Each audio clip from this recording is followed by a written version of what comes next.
Bonjour Diane, merci de faire ce témoignage avec moi ce matin. Bonjour Sarah. J'ai commencé à travailler avec vous il y a 3 mois. J'ai eu la chance d'échanger avec vous un peu avant. Je crois qu'on s'était parlé en décembre ou avant de commencer. Sans vous y replonger, euh, parce que l'idée n'est pas d'y retourner.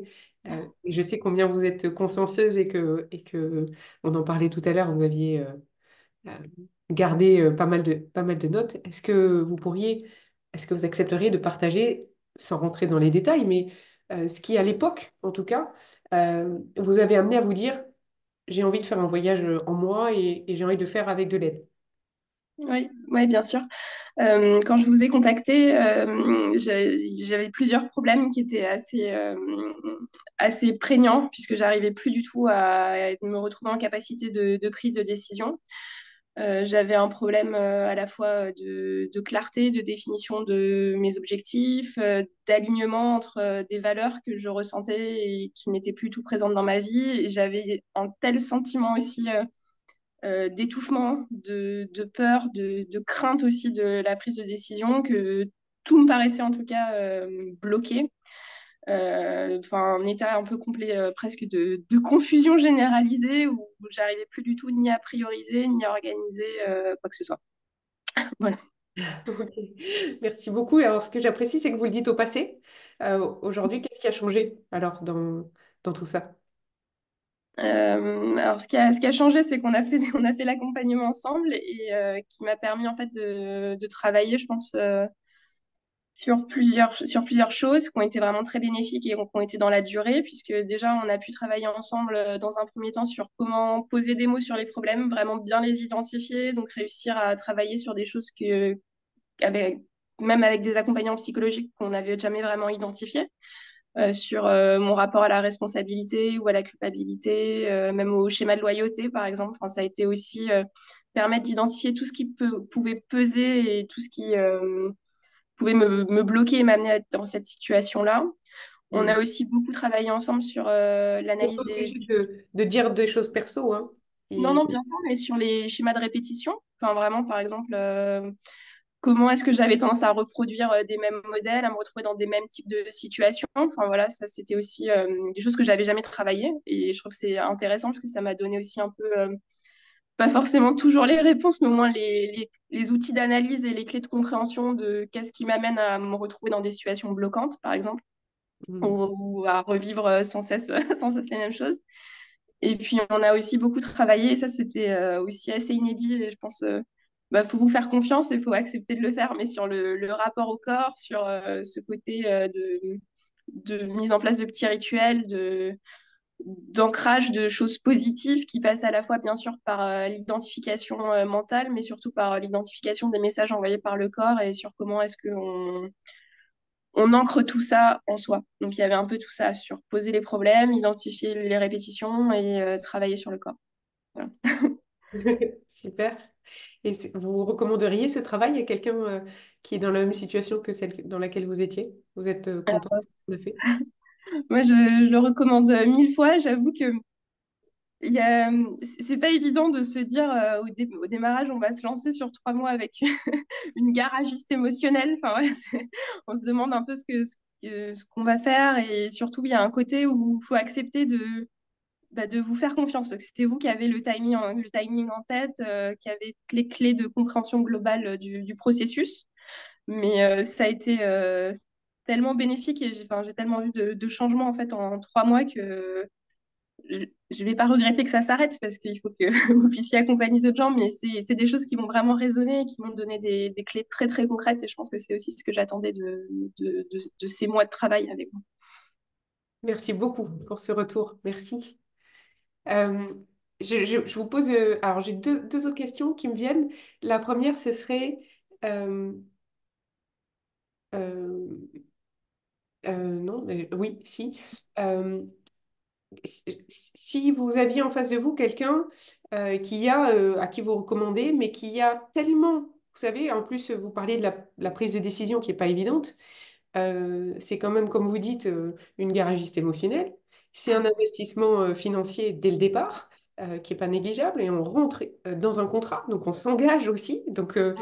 Et on sait pas, et il n'y a pas forcément la visibilité, certes, le résultat certain en face. Donc, prendre une décision, quand en plus on n'est pas forcément en capacité d'en prendre, ou qu'on ne se donne pas beaucoup de droits, ou qu'on se priorise rarement et qu'on fait passer souvent plein d'autres choses avant soi, qu'est-ce que vous auriez envie de donner comme conseil ou comme petit tips à quelqu'un qui serait, qui aurait du mal à s'autoriser, à se donner le droit d'y aller?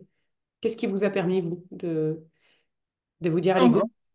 À l'ego, c'était quand même la perspective que c'était sur une durée limitée. Donc, je me suis dit, de toute façon, même si c'est une prise de risque et que ça fonctionne pas, au moins, bah, on aurait pu le faire en un mois. Et en fait, c'est en discutant avec vous qu'on s'est dit, on part sur une formule plutôt de 3 mois où on va avoir un vrai accompagnement. Mais c'était pas un engagement comme, je sais pas, en psychanalyse où on sait pas pour combien de temps on part. Là, c'était vraiment quelque chose de très défini. Ça avait un côté quand même qui était assez rassurant. Et c'était aussi sur le fait enfin, finalement de s'autoriser et de se dire en fait j'investis. Ça c'est assez important. J'investis sur moi et bah oui ça coûte cher mais c'est de l'argent qui est pour moi pour trouver des clés de réponse pour pour avancer. Et en fait c'est un investissement qu'on pourrait faire de d'autres manières mais que là on fait ouais, en travaillant sur le psychologique et sur le mental. Moi, je pense que comme il y a ce travail au corps, il y a eu un moment où c'est aussi le corps qui a parlé, où je me suis dit c'est presque un besoin vital. Enfin, il faut faire ce travail, il faut vraiment ouvrir quelque chose et essayer quelque chose. Euh, donc, allons-y. Enfin, sautons le pas et allons-y. Mais je pense qu'il y avait cette démarche de c'est sur une durée limitée et il faut c'est une forme d'investissement, Hmm. certes financier, mais avant tout intellectuel, quoi. Enfin, Oui, dans le sens d'investissement, j'aime bien ce mot parce que ça sous-entend le retour sur investissement. C'est-à-dire que c'est pas une dépense ou c'est pas, c'est j'ai investi parce que je vais récupérer derrière quelque chose. J'aime bien ce terme.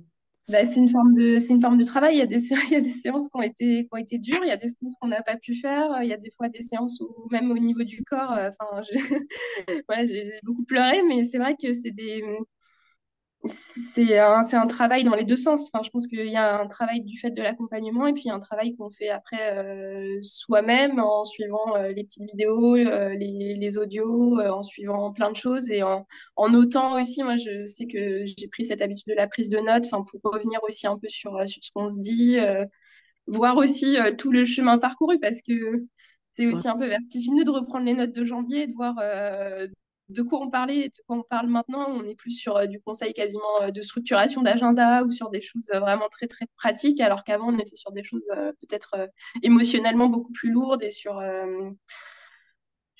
des discussions moins évidentes.